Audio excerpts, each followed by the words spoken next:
الحمدللہ وکفا والصلاة والسلام علی عبادہ الذین اصطفا خصوصا علی افضلہم وخاتم النبیین محمد الامین وعلی آلہ وصحبہ اجمعین اما بعد فقد قال اللہ تبارک وتعالی کما ورد فی سورۃ الانبیاء اعوذ باللہ من الشیطان الرجیم بسم اللہ الرحمن الرحیم وما ارسلناک الا رحمتا للعالمین وقال تبارک وتعالی کما ورد فی سورۃ الاحزاب لقد كان لكم في رسول الله أسوة حسنة لمن كان يرجو الله واليوم الآخر وذكر الله كثيرا صدق الله العظيم رب اشرح لي صدري ويسر لي أمري واحلل عقدة من لساني يفقهوا قولي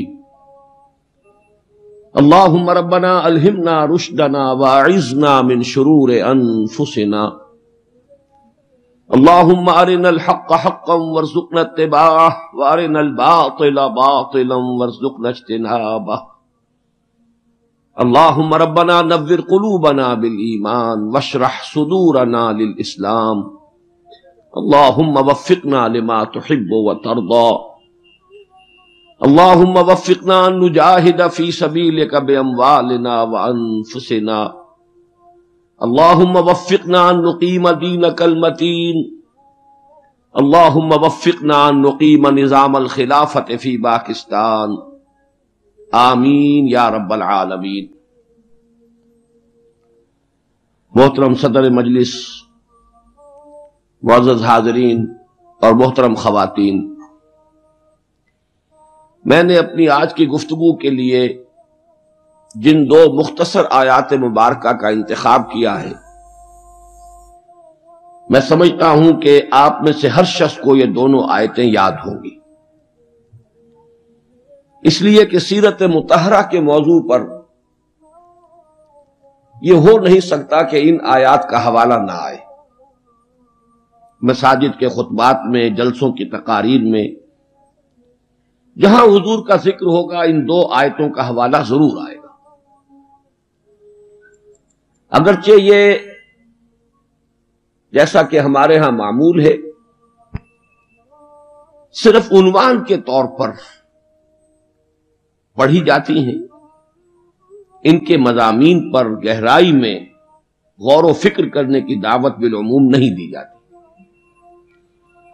میں آج انہی آیات مبارکہ کے چند الفاظ کے حوالے سے آپ کے سامنے اپنی پوری گفتگو رکھوں گا۔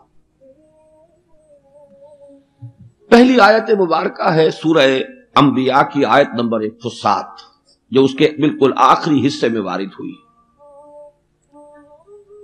اس کا لفظی ترجمہ ہے وَمَا أَرْسَلْنَاكَ إِلَّا رَحْمَةً لِلْعَالَمِينَ، اے نبی ہم نے نہیں بھیجا ہے آپ کو مگر رحمت بنا کر تمام جہانوں کے لیے یا تمام جہان والوں کے لیے۔ عالمین کے دو ترجمے ہیں جو کیے گئے، عالم کی جمع ہے عالمین، عالمون،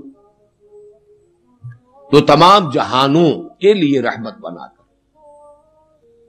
اور عربی زبان کا ایک قاعدہ یہ بھی ہے کہ کسی ظرف کو جمع کی شکل میں لا کر جو مظروف ہوتا ہے اس کی جمع مراد ہوتی ہے، یعنی عالم میں جو بھی آباد ہے ان سب کے لیے۔ تو ترجمہ ہوگا ہم نے نہیں بھیجا آپ کو مگر رحمت بنا کر تمام جہانوں کے لیے یا تمام جہان والوں کے لیے، ان سب لوگوں کے لیے کہ جو اس جہان میں آباد ہے۔ پہلا ترجمہ ہو تو عالم کی جمع سے مراد عالم دنیا، عالم برزخ، عالم آخرہ، پھر یہ کہ عالم انس، عالم جن، عالم ملائکہ، قرآن مجید کی اصطلاح میں عالم خلق، عالم امر، گویا کہ یہ تمام عالم مراد ہوئے۔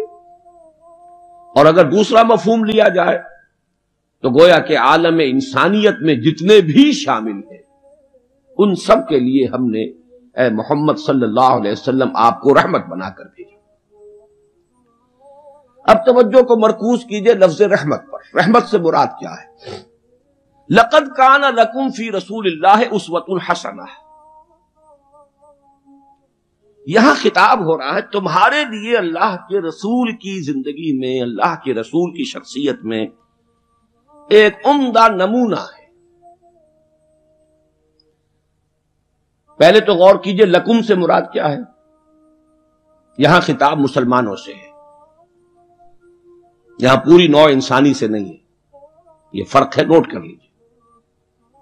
پہلی آیت کے مقابلے میں خطاب کا رخ اس آیت میں یہ محدود ہے، مسلمانوں کی طرف خطاب۔ اے مسلمانوں، تمہارے لیے رسول کی شخصیت میں ایک عمدہ نمونہ ہے۔ آپ کہیں گے کس دلیل سے یہ کہہ رہے ہیں؟ اسی آیت کا جو دوسرا ٹکڑا ہے وہ عام طور پر پڑھا نہیں جاتا۔ لقد کان لکم فی رسول اللہ اسوۃ حسنۃ لمن کان یرجو اللہ والیوم الآخر وذکر اللہ کثیرا، اس شخص کے لیے اسوہ ہے حضور کی زندگی اور شخصیت جو تین شرطیں پوری کرے، جیسے کہ قرآن مجید خود اپنے بارے میں کہتا ہے ہدی للناس شہر رمضان الذی انزل فیہ القرآن ہدی للناس وبینات من الہدی والفرقان، لیکن سورہ بقرہ ہی کے شروع میں کہتا ہے ہدی للمتقین۔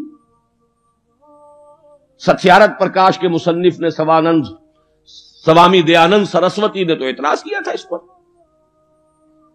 14واں باب، بدنام زمانہ 14واں باب یاد ہوگا۔ اس کا حل کیا ہے اس اشکال کا؟ قرآن اپنی جگہ ہدایت ہے پوری نوع انسانی کے لیے تا قیام قیامت، لیکن اس سے استفادہ وہی کرے گا جس میں استفادے کی پیاس اور طلب ہو۔ پیاس ہی نہیں، بہترین مشروب رکھ دیجئے، پیے گا نہیں انسان۔ بھوک نہیں، بیماری کی وجہ سے ذائقہ منہ کا خراب ہے۔ آپ نے دیکھا ہوگا ماؤں کو بیچاریاں بچوں کی کیسی کیسی خوش آمدیں کرتی ہیں، بیٹے کچھ کھا لو، یہ کھا لو، وہ کھا لو، یہ، لیکن اس کا منہ کا ذائقہ بگڑا ہوا، کچھ نہیں کھاتا، بھوک مری ہوئی ہے، کچھ نہیں کھاتا۔ تو جس میں ہدایت کی طلب نہیں ہوگی قرآن اس کو ہدایت نہیں دے گا۔ اپنی جگہ ہدی للناس، استفادے کے لیے شرط ہے، پیاس ہو، طلب ہو تب۔ اسی طرح حضور کی زندگی اسوہ کاملہ، اپنی جگہ مکمل ہر اعتبار سے، لیکن اس سے استفادہ کرنے کے لیے تین شرطیں ہیں۔ لقد کان لکم فی رسول اللہ اسوۃ حسنۃ لمن کان یرجو اللہ والیوم الآخر وذکر اللہ کثیرا، اس کے لیے اسوہ ہے کہ جو اللہ سے ملاقات کا امیدوار ہے، یوم آخرت پر یقین رکھتا ہے، حساب کتاب کا یقین ہے، اور اللہ کا ذکر کرتا ہو کثرت کے ساتھ، اس کے لیے بہت اہم ہے یہ نکتہ جو عام طور پر اس آیت کا دوسرا ٹکڑا جو ہے وہ سنایا ہی نہیں جاتا۔ لقد کان لکم فی رسول اللہ اسوۃ حسنۃ لمن کان یرجو اللہ والیوم الآخر وذکر اللہ کثیرا اللہم ربنا اجعلنا منہم، اے اللہ ہمیں ان لوگوں میں شامل فرما جو ان تین شرطوں کو پورا کر کے اور محمد الرسول اللہ صلی اللہ علیہ وسلم کی اسوہ حسنہ سے استفادہ کر سکے۔ اب نوٹ کیجئے حضور کا یہ اسوہ نمونہ کس کس پہلو سے، اس میں بھی ذرا تین مراحل آئیں گے۔ سب سے پہلے یہ کہ ایک فرد کی حیثیت سے اسوہ کاملہ، خاص طور پر میرے نزدیک تو یہ سیرت النبی کا اعجاز ہے، معجزہ ہے۔ اگرچہ حضور کا سب سے بڑا معجزہ قرآن ہے، لیکن خود اپنی جگہ پر سیرت النبی معجزہ ہے۔ کس معنی میں؟ انسان کی جتنی حیثیتوں کا آپ تصور کر سکتے ہیں ان تمام حیثیتوں میں اسوہ موجود ہے محمد الرسول اللہ صلی اللہ علیہ وسلم۔ باپ کی حیثیت سے اسوہ موجود، حضرت مسیح کی زندگی میں تو نہیں، انہوں نے شادی نہیں کی، شوہر کی حیثیت سے اسوہ موجود،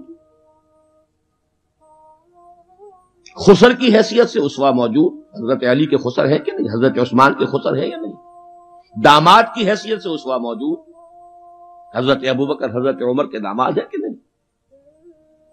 پھر ذرا غور کیجئے، داعی کی حیثیت سے اسوہ، مبلغ کی حیثیت سے اسوہ، معلم کی حیثیت سے اسوہ، مربی اور مزکی کی حیثیت سے اسوہ، امام مسجد کے اعتبار سے اسوہ، خطیب مسجد کے اعتبار سے اسوہ، پھر میدان جنگ میں سپہ سالار کی حیثیت سے اسوہ، قاضی القضات کی حیثیت سے اسوہ، اور صدر مملکت کی حیثیت سے اسوہ۔ کون سی زندگی کا گوشہ رہ گیا؟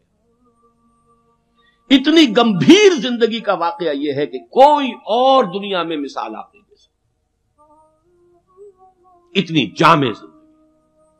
یہی بات ہے جو ڈاکٹر مائیکل ہارٹ نے تو یہی بات تو کہی ہے،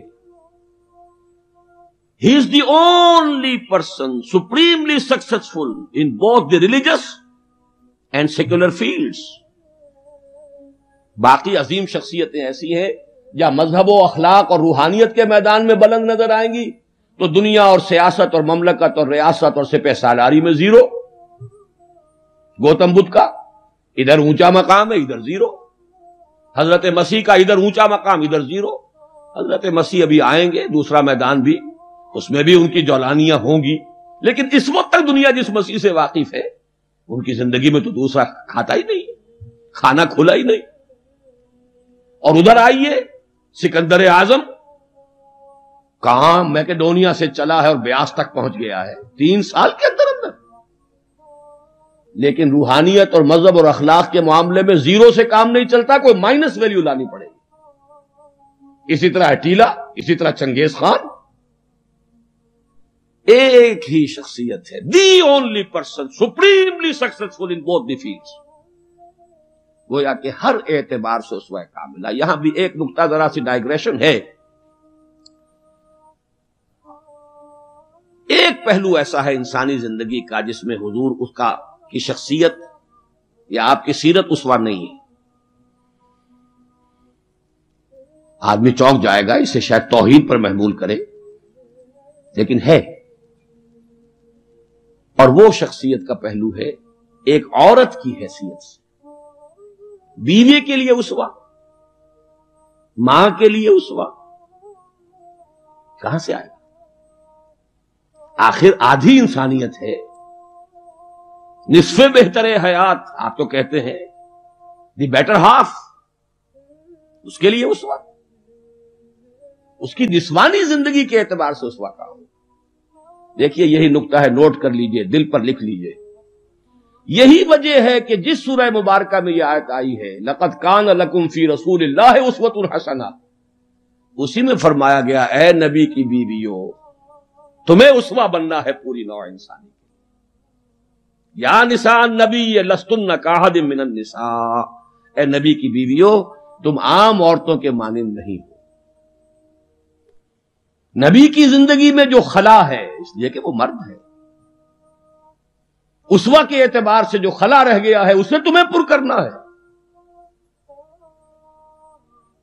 انما یرید اللہ لیذھب عنکم الرجس اہل البیت ویطہرکم تطہیرا، اللہ چاہتا ہے کہ تم سے ہر طرح کی گندگی آلائش کو خوب دھو کر پاک کر دے، تطہیر جتنا کہ تطہیر کا حق ہے بتمام و کمال تمہاری شخصیتوں میں پورا ہو جائے، اس لیے کہ تم پوری امت کے لیے، نوع انسانی کے لیے اسوہ کی وہ کمی کہ جو سیرت محمدی میں ہے صلی اللہ علیہ وسلم، اس خلا کو پر کرنے والی بنو گی۔ بہرحال انفرادی حیثیت میں گمبھیر ترین اسوہ حضور کی زندگی میں موجود، اسی کا ایک رخ اور بھی ہے انفرادی زندگی کا، اور وہ ہے اخلاقیات۔ حضور کا اپنا قول ہے انما بعثت لاتمم مکارم الاخلاق، مجھے اس لیے بھیجا گیا ہے، مبعوث کیا گیا ہوں تاکہ اخلاق کی بہترین جو بلندیاں ہیں ان کی تکمیل کر دوں، اتمام کر دوں۔ اس کا مفہوم کیا ہے اس کو سمجھ لیجیے۔ علیحدہ علیحدہ انڈیویجول ایتھیکل ویلیوز، اخلاقی قدریں مختلف انبیاء کی زندگی میں اپنے نقطۂ عروج کو پہنچ چکی، صبر میں حضرت ایوب سے آگے کس کا مقام ہوگا؟ ان کے تو نام کا جز ہے ایوب صابر، محاورہ ہے صبر ایوب۔ تسلیم میں حضرت اسماعیل سے آگے کون جائے گا جو گردن رکھ رہا ہے، ابا جان چلائیے چھری، ستجدنی انشاءاللہ من الصابرین۔ سر تسلیم خم ہے جو مزاج یار میں آئے، اس سے کوئی اونچا مقام ہوگا؟ استقامت میں حضرت نوح سے آگے کوئی جا سکتا ہے؟ 950 برس کس پر آئے؟ 950 برس۔ فلبث فیہم 1000 سنۃ الا 50 عاما۔ دعوت اور تبلیغ میں استقامت سے اس سے آگے تو کوئی مقام ممکن نہیں۔ غیرت اور حمیت اور جلال دین کے لیے حضرت موسیٰ سے آگے کون جائے گا؟ زہد اور لذات دنیا سے کنارہ کشی میں حضرت مسیح اور حضرت یحییٰ سے آگے کون سا مقام ہے؟ اب کمی کون سی تھی؟ یہ ہے بات سوچنے کی۔ پھر اتمام کس کا کیا حضور نے؟ یہ اتمام ہے جامعیت کا اتمام۔ ان تمام اقدار کو جمع کر کے ایک بہترین گلدستہ توازن اعتدال کے ساتھ ان سب کو ایک شخصیت میں جمع کر دینا، یہ ہے وہ اتمامی اور تکمیلی شان جو محمد الرسول اللہ صلی اللہ علیہ وسلم کی ہے اس میدان میں۔ زہد بھی ہے لیکن ازواج مطہرات بھی ہے، نکاح بھی ہے۔ وہ زہد نہیں ہے کہ جو رہبانیت والا زہد ہو۔ حضرت عائشہ کی شہادت ہے کہ حضور بیٹھے ہوتے تھے ہمارے مابین اور پیار اور محبت کی باتیں ہوتی تھیں، وہ زاہد خشک کا معاملہ نہیں تھا حضور کا۔ حضور نے خود فرمایا مجھے تمہاری اس دنیا سے 3 ہی چیزیں پسند ہیں، ان میں سے ایک عورت کا ذکر کیا، کوئی حجاب نہیں، جو فطرت ہے جو اللہ نے بنائی ہے، بھرپور عائلی زندگی بسر کی ہے، اور بہت محبت کرنے والے اور محبت دینے والے شوہر تھے محمد صلی اللہ علیہ وسلم۔ لیکن جیسے ہی اذان کی آواز آتی تھی ایسے اٹھ کر چلے جاتے تھے کہ جیسے ہم سے کوئی تعلق ہی نہیں، سروکار ہی نہیں، ہم سے واقف ہی نہیں کہ ہم کون۔ یہ ہے وہ درمیان قار دریا تختہ بندم کر دہی باز می گوئی کے دامن ترمکن ہوشیار باش۔ اچھا دیکھیے یاد آ گیا ہے، آپ کی بھی طبیعت اس وقت جو ہے میں تو دیکھ رہا ہوں آمادگی ہے، وقت کچھ زیادہ بھی صرف ہو جائے تو کوئی حرج نہیں۔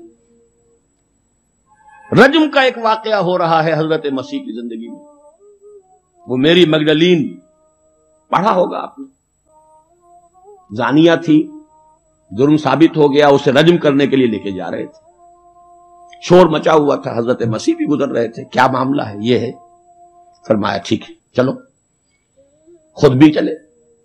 اب جب اسے باندھ دیا گیا، اب کھڑے ہو کے فرمایا ٹھیک ہے قانون ہے رجم کا اور یہ شریعت موسوی کا حکم ہے، رجم ہونا چاہیے، لیکن اس کو پہلا پتھر وہ مارے جس نے خود کبھی زنا نہ کیا ہو۔ میں کہتا ہوں حیرت ناک بات ہے یہ کہ اتنی شرافت ان لوگوں میں تھی کہ ایک ایک جو ہے وہاں سے کھسکنا شروع ہو گیا، مجمع چھٹ گیا۔ یہ ایک رخ ہے زندگی کا۔ حضور کی شخصیت میں اب آپ کو 2 رخ جمع ملیں گے۔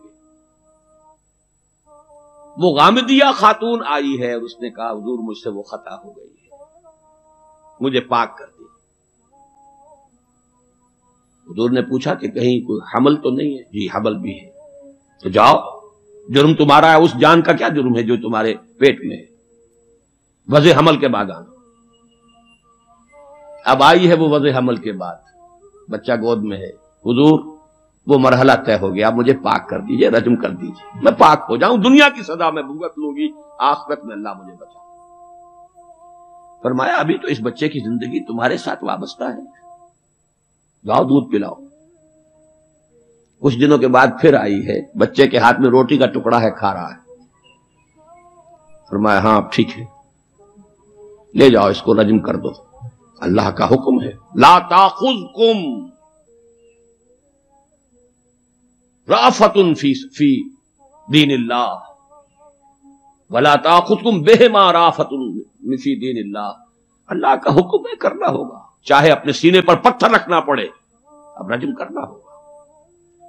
لیکن جب رجم ہو گیا ہے اور وہ خاتون جو ہے ان کا انتقال ہو گیا، کسی کی زبان سے نکل گیا کتنی بے حیا عورت تھی، حضور نے ڈانٹ دیا، نہیں، اس عورت نے وہ توبہ کی ہے کہ اگر تمام مدینے والوں پر تقسیم کر دی جائے تو سب کی نجات کا ذریعہ بن جائے۔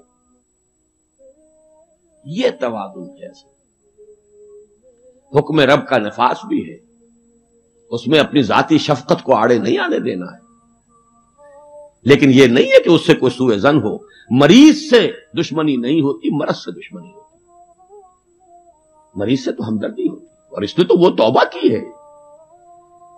بہرحال انفرادی سطح پر میں نے ایک تو عرض کیا کہ اسوہ محمدی کی جامعیت کبریٰ، نمبر 2 اخلاقی میدان میں تکمیل، یعنی تمام جتنی اخلاقی اقدار ہیں بلند اور اعلیٰ، ان کا مجموعہ حسین گلدستہ جس میں ہر شے اپنے اپنے مقام پر صحیح توازن اور اعتدال کے ساتھ ہے، یہ ہے خاص معاملہ محمد الرسول اللہ صلی اللہ علیہ وسلم۔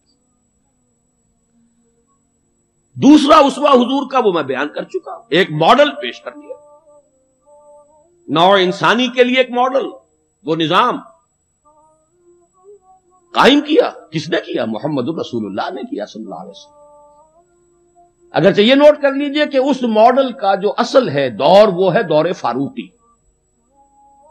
یہاں بھی کہیں آپ یہ نہ کہیں توہین کر رہا، دور نبوی نہیں ہے اس کا ماڈل۔ کیوں؟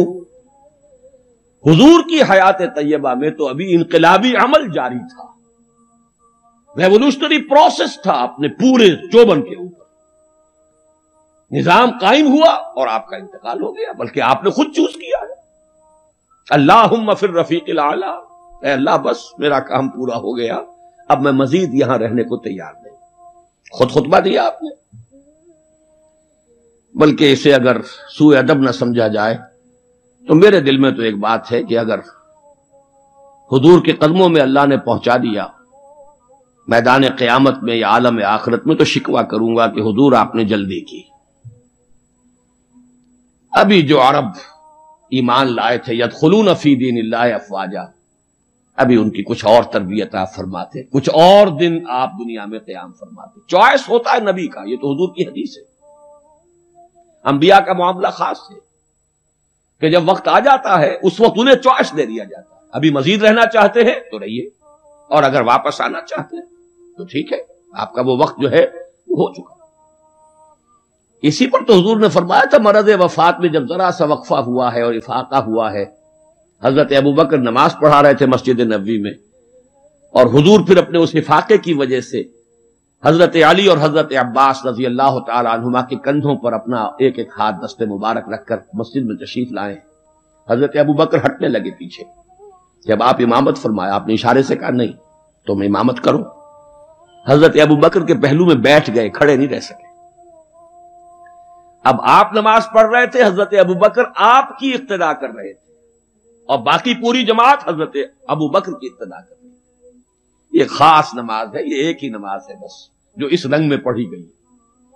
اس نماز کے بعد آپ نے خطبہ دیا، اللہ نے اپنے ایک بندے کو یہ اختیار دیا ہے، چاہے وہ دنیا میں رہے اور چاہے وہ واپس آ جائے، بندے نے اللہ کی طرف لوٹنے کو قبول کر لیا ہے۔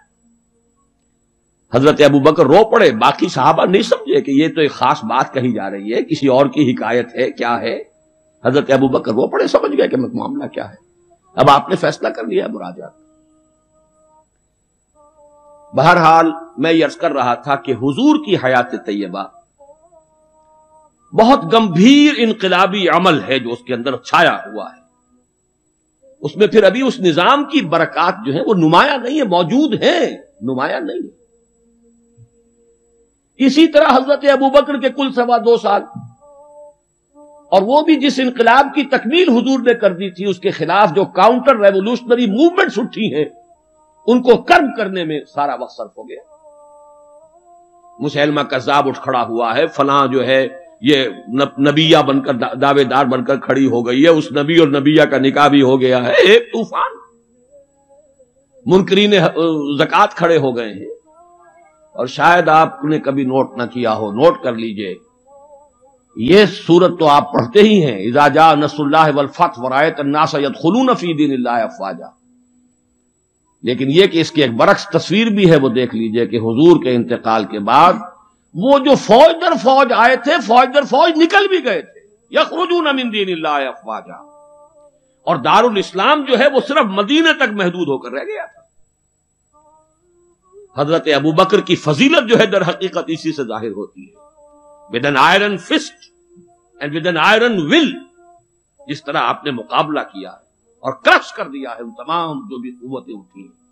حضرت عمر تک گھبرا رہے ہیں، مشورہ دے رہے ہیں کہ دیکھیے ایک دم 3 محاذ نہ کھول لیجئے، حالات بڑے خراب ہیں، بڑے نازک ہیں، آپ نہ تو جیش اسامہ کو روک رہے ہیں، ٹھیک ہے آپ کا کہنا ہے کہ جس لشکر کا علم جو ہے حضور نے عطا کر دیا ہو، میں کیسے اس لشکر کو روک لوں؟ پھر آپ مدعیان نبوت کے خلاف بھی لشکر بھیج رہے ہیں، وہ بھی سمجھ میں آتا ہے، وہ تو کافر ہو گئے، مرتد ہو گئے، لازماً ان کے خلاف تو جہاد کرنا ہے، لیکن کم سے کم ان زکوٰۃ کا انکار کرنے والوں کے معاملے میں سوچئے، نرمی کیجئے، تیسرا محاذ نہ کھولیے۔ انہوں نے نہ کسی نئے نبی کی دعوت کو قبول کیا ہے، نہ وہ ابھی نماز کا انکار کر رہے ہیں، بلکہ زکوٰۃ بھی یہ نہیں کہتے کہ ہم نہیں دیں گے، صرف یہ کہتے ہیں کہ ہم حکومت کو نہیں دیں گے، تو تھوڑی سی نرمی کیجئے۔ حضرت عمر کو ڈانٹ پلائی ہے حضرت ابوبکر نے، اے عمر تم دور جاہلیت میں تو بڑے سخت تھے اور بڑے ہمت والے تھے، اسلام میں آ کر کمزور ہو گئے۔ اور پھر وہ تاریخی الفاظ کہے ہیں، ایبدل الدین وانا حی، کیا دین کے اندر ترمیم ہوگی جبکہ میں ابھی زندہ ہوں؟ میری زندگی میں دین میں ترمیم نہیں ہوگی، خدا کی قسم اگر کسی اور نے میرے ساتھ نہ دیا تنہا جاؤں گا اور ان مانعین زکوٰۃ سے جہاد کروں گا۔ یہ آئرن ول اور آئرن فسٹ، ابو بکر رقیق القلب نحیف الجثہ انسان۔ لہذا اس 2.25 سال میں بھی اصل جو برکات ہیں ان کا ظہور نہیں ہو پا رہا۔ اصل میں جسے انگریزی میں آپ کہتے ہیں للی ان بلوم، یہ گلاب کا پھول پوری طرح کھل کر جو سامنے آیا ہے وہ دور فاروقی ہے رضی اللہ تعالی عنہ، اس کی وہ شانیں ہیں۔ وہ سفیر کا واقعہ سنا چکا ہوں، حریت کا معاملہ دیکھیے کہ سعد ابن ابی وقاص کے بارے میں پرچہ نویس نے اطلاع دی ہے ایران سے، گورنر ہے ایران کے حضرت سعد ابن وقاص، اور گورنر اس لیے ہیں کہ خود فاتح ایران ہیں، یہ ریوڑیوں کی طرح بٹی ہوئی گورنریاں نہیں ہے کہ اس کو دے دو اس کو دے دو، جس کو چاہو دے دو، خود فاتح ایران سعد ابن ابی وقاص۔ اور آدمی کون ہے وہ؟ ایک ہی انسان ہے جس کے بارے میں حضور نے فرمایا، اے سعد تم پر میرے ماں باپ قربان۔ غزوہ احد میں جب نرغہ کیا ہے کفار نے اور حضور کو شہید کرنے کے لیے سرتوڑ کوشش کی ہے، اس وقت تیر اندازی کر رہے تھے حضرت سعد ابن ابی وقاص رضی اللہ تعالی عنہ، یا کہ عشرہ مبشرہ۔ اس وقت حضور نے کہا تھا تیر چلائے جاؤ اے سعد، تم پر میرے ماں باپ قربان۔ وہ سعد ہیں کہ پرچہ نویس نے اطلاع دی ہے کہ سعد نے اپنے گھر کے باہر ایک ڈیوڑی بنا لی ہے، دربان کھڑا کر دیا ہے، حضرت بلال کو بھیجا ہے، خط میں ڈانٹ دی ہے، لیکن بلال کو حکم تھا کہ پہلے جا کر ڈیوڑی کو آگ لگا دینا پھر یہ خط دینا سعد کو۔ انہیں آگ لگائی ہے اور پھر جا کر یہ خط دیا ہے۔ خط میں لکھا ہے، سعد لوگوں کو ان کی ماں نے آزاد جنا تھا، تم نے انہیں اپنا غلام کب سے بنا لیا؟ حریت کا اس سے اونچا تصور کوئی ہوگا؟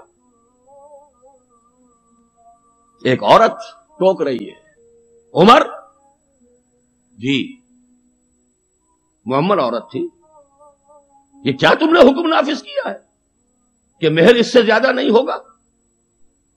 ہمارے جس حق پر اللہ نے کوئی حد نہیں لگائی، تم کون ہوتے ہو حد لگانے والے؟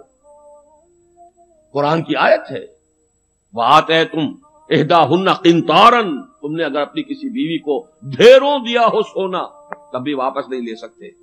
جب قرآن نے ڈھیروں سونے تک کی اجازت دی ہے، تم کون ہوتے اس کے اندر ترمیم کرنے والے؟ عمر وہیں کہتے ہیں، آج ایک بڑھیا نے عمر کو دین سکھایا اور آرڈیننس واپس۔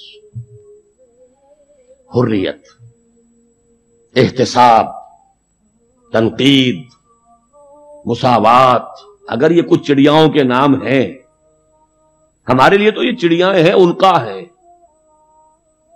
صرف شکلیں ہیں، نام ہیں، حقیقت کہیں نہیں ہے۔ ان تمام چیزوں کی بتمام و کمال حقیقت دیکھنی ہو تو حضرت فاروق کا دور، بیت المقدس کا سفر کر رہے ہیں اور ایک اونٹ تقریباً 700 میل کا سفر ہے، کوئی نجی سفر نہیں ہے، کوئی انٹوریج نہیں ہے، کوئی 250-300-400 آدمی ساتھ نہیں ہے، کوئی پورا بوئنگ 747 نہیں لے جایا گیا عمرے کے لیے، ایک اونٹ ایک خادم، اسی اونٹ پر راشن بھی ہے، لہذا بیک وقت 2 آدمی نہیں بیٹھ سکتے، ایک ہی آدمی سواری کر سکتا۔ ایک منزل میں خلیفہ وقت اوپر بیٹھے ہیں اور خادم نکیل پکڑ کر آگے چل رہا ہے، اگلی منزل میں خادم اوپر بیٹھا ہے اور خلیفہ وقت نکیل پکڑ کر چل رہا ہے، اور آخری وقت میں باری اتفاقاً آ گئی خادم کی، اس نے ہاتھ جوڑ دیا کہ خدا کے لیے لوگ کیا کہیں گے، میرے سر ہو جائیں گے۔ فرمایا نہیں، الدور دورک، نہیں، باری تمہاری۔ اور اس محاذ پر تھے کون کمانڈر؟ ابو عبیدہ بن الجراح رضی اللہ تعالی عنہ، امین هذه الامہ۔ جب غلغلہ ہوا، آ گئے عمر، آ گئے عمر، آ گئے، تشریف لے آئے۔ اب وہ آئے ہیں استقبال کے لیے، دیکھا کپڑے سخت میلے، ننگے پاؤں، درمیان میں کہیں کیچڑ آیا تھا، پیدل چل کے آ رہے تھے تو جوتے بھی ہاتھ میں لے لیے تھے۔ کہا یہ آپ کیا کر رہے ہیں، اپنا حلیہ کوئی درست کیجئے، یہ بڑا متمدن ملک ہے، بڑے مہذب لوگ ہیں یہ شام کے لوگ، کیا کہیں گے۔ ڈانٹ پلائی ہے حضرت ابو عبیدہ کو بھی۔ نحن قوم اعزنا اللہ بالاسلام، اے ابو عبیدہ کیا ہو گیا تمہیں، ہم وہ لوگ ہیں کہ ہمیں جو عزت اللہ نے دی ہے وہ اسلام سے دی ہے، کپڑوں سے نہیں دی۔ واقعہ یہ ہے کہ یہ ہے وہ heights by great man reached and kept, یہ مثالیں، یہ آئیڈیل ہے، یہ اسوہ ہے، اور اس میں کمال عمر کا نہیں ہے، کمال محمد الرسول اللہ کا ہے صلی اللہ علیہ وسلم۔ درخت اپنے پھل سے پہچانا جاتا ہے، عمر تو درخت کا پھل ہے، ابو بکر اس درخت کے پھل ہیں، صحابہ کرام اس شجرہ طیبہ کے برگ و بار ہیں، اسوہ تو محمد کا ہے صلی اللہ علیہ وسلم۔ لیکن اب آگے آئیے، اسوے کی تیسرا حصہ ہے اسوہ کا، اور یہ نوٹ کر لیجئے، جس مقام پر یہ آیت وارد ہوئی ہے سورہ احزاب میں، پہلے تو میں نے آپ کو بتایا سورہ احزاب ہی میں وہ آیت لی ہے جس میں اسوہ خواتین کے لیے حضور کے ازواج مطہرات، لیکن یہ آیت کہاں آئی ہے پرٹیکولرلی؟ وہ ہے غزوہ احزاب، جنگ کا مرحلہ۔ یہ جنگ کس لیے لڑی جا رہی تھی؟ غلبہ دین کے لیے، لِیُظْهِرَهُ عَلَى الدِّینِ كُلِّهِ۔ چھاپڑا صاحب سے آپ نے وہ سورہ صف کی آیات سن لی ہیں، کاش کہ وہ ایک آیت اور شامل کر دیتے اس سے پہلے، اس لیے کہ اس وقت کا جو دنیا کا نقشہ ہے وہ اس آیت میں، یریدون لیطفئوا نور اللہ بافواہہم، یہ چاہتے ہیں کہ اللہ کے نور کو، اللہ کے اس نور کو اپنی منہ کی پھونکوں سے بجھا دیں، واللہ متم نورہ ولو کرہ الکافرون، اور اللہ تو اپنے نور کا اتمام فرما کر رہے گا چاہے کافروں کو کتنا ہی ناگوار ہو۔ هو الذی ارسل رسولہ بالہدی ودین الحق لیظہرہ علی الدین کلہ ولو کرہ المشرکون۔ اس کا ترجمہ آپ سن چکے ہیں، وہی ہے اللہ جس نے بھیجا اپنے رسول کو الہدا اور دین حق دے کر تاکہ غالب کریں اس کے کل دین پر، پورے کے پورے نظام زندگی پر، تمام کے تمام نظاموں پر، دینوں پر، چاہے مشرکوں کو کتنا ہی ناگوار ہو۔ اسی کے لیے جہاد کی پکار ہے، هل ادلکم علی تجارۃ تنجیکم من عذاب الیم تؤمنون باللہ ورسولہ وتجاہدون فی سبیل اللہ باموالکم وانفسکم۔